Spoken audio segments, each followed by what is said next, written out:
প্রথম যে বিষয়টা আমি আপনাদের দৃষ্টি আকর্ষণ করতে চাই যে আল্লাহ রাব্বুল আলামিন আপনাদেরকে এই সমাজের বোঝা হিসেবে সৃষ্টি করেন নাই।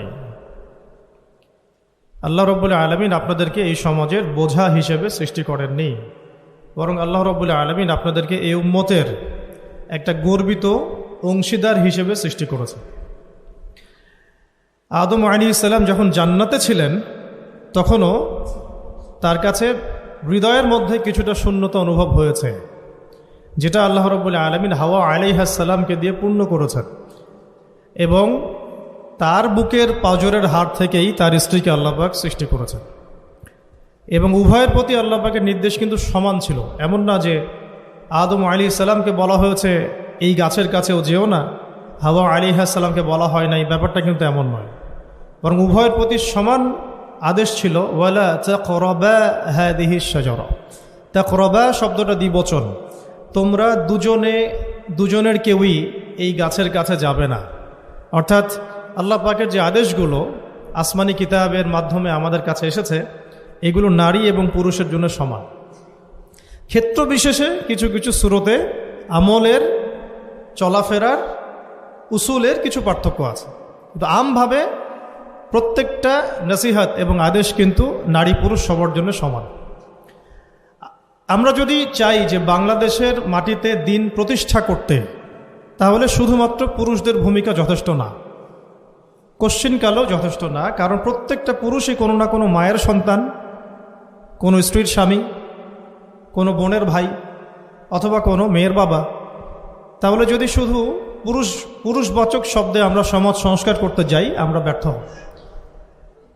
দুঃখের সাথে বলতে হচ্ছে এটা, কিছু কিছু ক্ষেত্রে আমাদের আত্মসমালোচনার দরকার আছে। আমরা পুরুষদের মধ্যে যে পরিমাণ মেহনত করেছি, করছি এবং করার পরিকল্পনা করছি, তার 50% আমরা মেয়েদেরকে নিয়ে ফিকির করছি না। যে কোনো দিনই বোন যদি হেদায়েতপ্রাপ্ত হন আল্লাহর পক্ষ থেকে, তারপরে সে যে পড়াশোনা করবে, এই পড়াশোনা করার মতো উপযুক্ত প্রতিষ্ঠানও আমরা তাদেরকে দিতে পারি না। নিরাপত্তা, পর্দা এবং সহজলভ্যতা, যে সহজেই সে জ্ঞান শিখবে নিরাপত্তার সাথে, পর্দার সাথে, বাসার কাছাকাছি মাহরামদেরকে সাথে নিয়ে, এমন পরিবেশ কিন্তু হাজারে একটা মেয়েও পাচ্ছে বলে আমার মনে হয়। তো এই অবস্থা চলতে থাকলে আমরা ইসমাইল আলাইহিস সালামদেরকে জন্ম দিতে পারবো না। যদি প্রত্যেকটা পরিবারের কর্তা ইব্রাহিম না হন এবং মায়েরা হাজরা আলাইহিস সালাম এবং সারা আলাইহিস সালামের মতো না হন, তাহলে তো ইসমাইলি প্রজন্ম আমরা জন্ম দিতে পারবো না। সেক্ষেত্রে আমরা আল্লাহ পাকের জমিনে দিন প্রতিষ্ঠাও করতে পারবো না। এখানে অনেক প্রান্তিকতা আমাদের মধ্যে আছে, আবার অনেক ছাড় না দেওয়ার মানসিকতা আমাদের মধ্যে আছে। পরিপূর্ণ ইসলাম পালন করতে হবে এবং আল্লাহ পাকের জমিনে তার দিনটাকে প্রতিষ্ঠার চেষ্টা করতে হবে। এছাড়া তো আমাদের কোনো কাজ নাই পৃথিবীতে আমাদের কাজটা কি আসলে?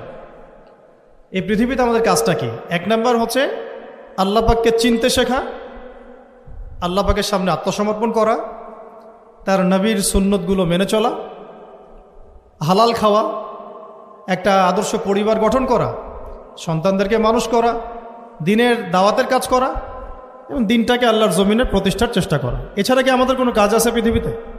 বাকি যে কাজগুলো সেগুলো আনুষঙ্গিক এবং সেগুলো ইবাদত হিসেবে গণ্য হবে যদি আল্লাহর জন্য হয় এবং রাসূলের তরিকায় হয়।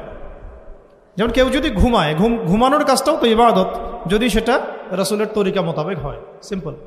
খাওয়া দাওয়া করা, আমরা আমাদের চাহিদায় খাই, কিন্তু এটাও ইবাদত হিসেবে গণ্য হবে যদি খাওয়ার সুন্নাতটা আমরা ঠিক মতো আদায় করতে পারি। তাহলে প্রতিটা কাজই সুন্নাত এবং ইবাদত হবে যদি আমরা সেটার তরিকা ঠিক রাখি।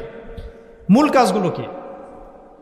মূল কাজগুলো হচ্ছে যে, আবার বলতেছি, মূল কাজগুলো হচ্ছে, এক, এই পৃথিবীতে আল্লাহকে চেনা, আল্লাহকে চিনতে শেখা। দুই, আল্লাহ রাব্বুল আলামিনের সামনে শর্তহীন আত্মসমর্পণ, শর্ত সাপেক্ষে না, একদম নিঃশর্ত আত্মসমর্পণ।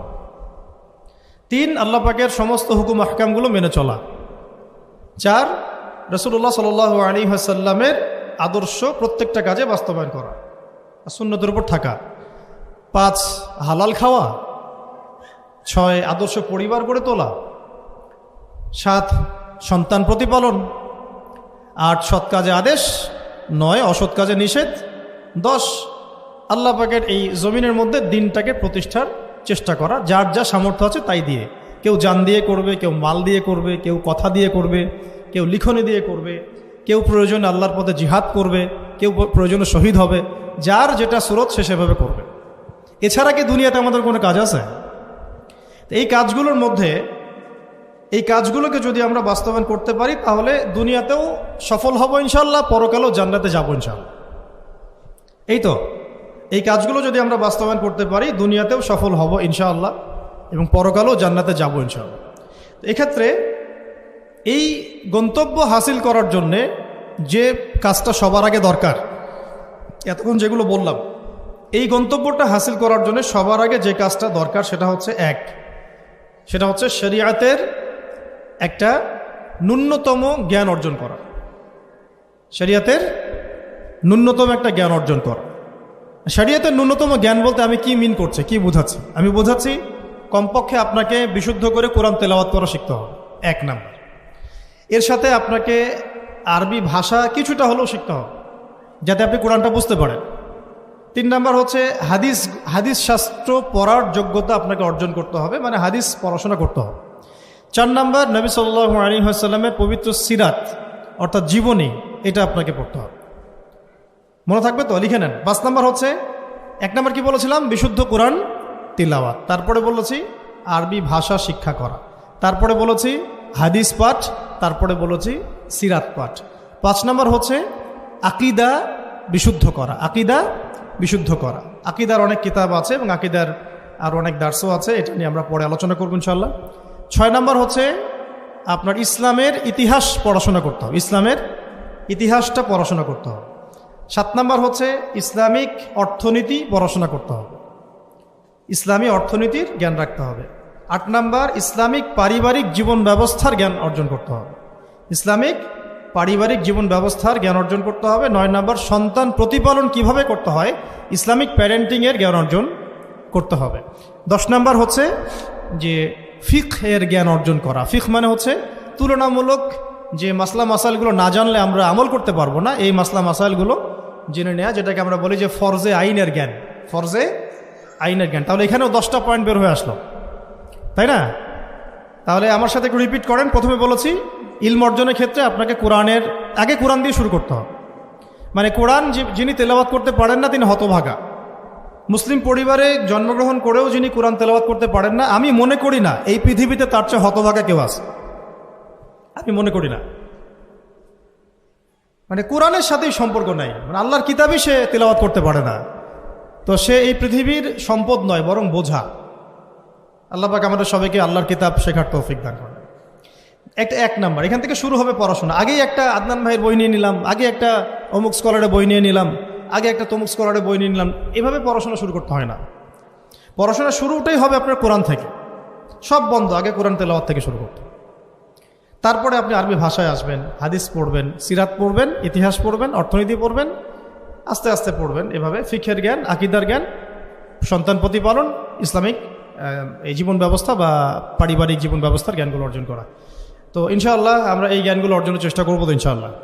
এখন কঠিন প্রশ্ন হচ্ছে, এখন আমি তো বললাম একটা তাত্ত্বিক কথা বললাম, এখন আপনিও জানেন আমিও জানি, এইটা আপনি এখন কিভাবে করবেন, কিভাবে করবেন, সম্ভব কিনা আপনার পক্ষে? কারণ এখানে অনেকেই, বেশিরভাগই হয়তো বা জেনারেল ব্যাকগ্রাউন্ডের মানুষ, যারা অনার্সে পড়েছেন, মাস্টার্স পড়েছেন বা এখন ফ্যামিলি লাইফে আছেন, কেউ কখনোই মাদ্রাসার দুয়ারেও যেতে পারেন নাই। এখন যদি আপনি এগুলো শুরু করতে চান তাহলে আপনার সামনে অপশন কি আসলে? আপনি কি আবার শুরু থেকে মাদ্রাসায় ভর্তি হতে পারবেন? উত্তর হচ্ছে না। তাহলে সেকেন্ড অপশন হচ্ছে মাদ্রাসা ভিত্তিক যদি শর্ট কোর্স চালু করা হয়, সেই শর্ট কোর্সগুলো আপনাকে করতে হবে, এছাড়া তো কোনো অপশন নাই। 3 নম্বর আরও প্রশ্ন আসবে, এটা কি আপনি অফলাইনে সব জায়গায় মুভ করে করে করতে পারবেন? উত্তর হচ্ছে না। যদি আপনার অফলাইনে আপনার সামনে কোনো সুযোগ থাকে তাহলে তো ভালো, যে আপনার বাসার পাশে একটা মাদ্রাসা আছে বা আপনার এলাকাতে একটা সুন্দর মাদ্রাসা আছে, এটা থাকলে তো আলহামদুলিল্লাহ এবং ভালো, আমরা চাই সেটাই হোক, কিন্তু সবার ক্ষেত্রে এটা পসিবল হয়ে ওঠে না। এই কারণে অনলাইনের কোর্সগুলোর দিকেও একটু ফোকাস করতে পারেন, যাতে ঘরে বসে পর্দার সাথে আপনি কোর্সগুলো করতে পারেন। 4 নম্বর পয়েন্ট হচ্ছে, এই কোর্সগুলো করলেই আবার সব শেখা যায় না, কারণ অনলাইনের কোর্সগুলো তো আপেক্ষিক, এগুলো সব সামনাসামনি বসে তো পড়ানো হয় না, এই কারণে ইফেক্টটা আসে না। এই যে সামনে বসে লেকচার দিচ্ছে, এটার যে ইম্প্যাক্ট, এটা অনলাইন লেকচার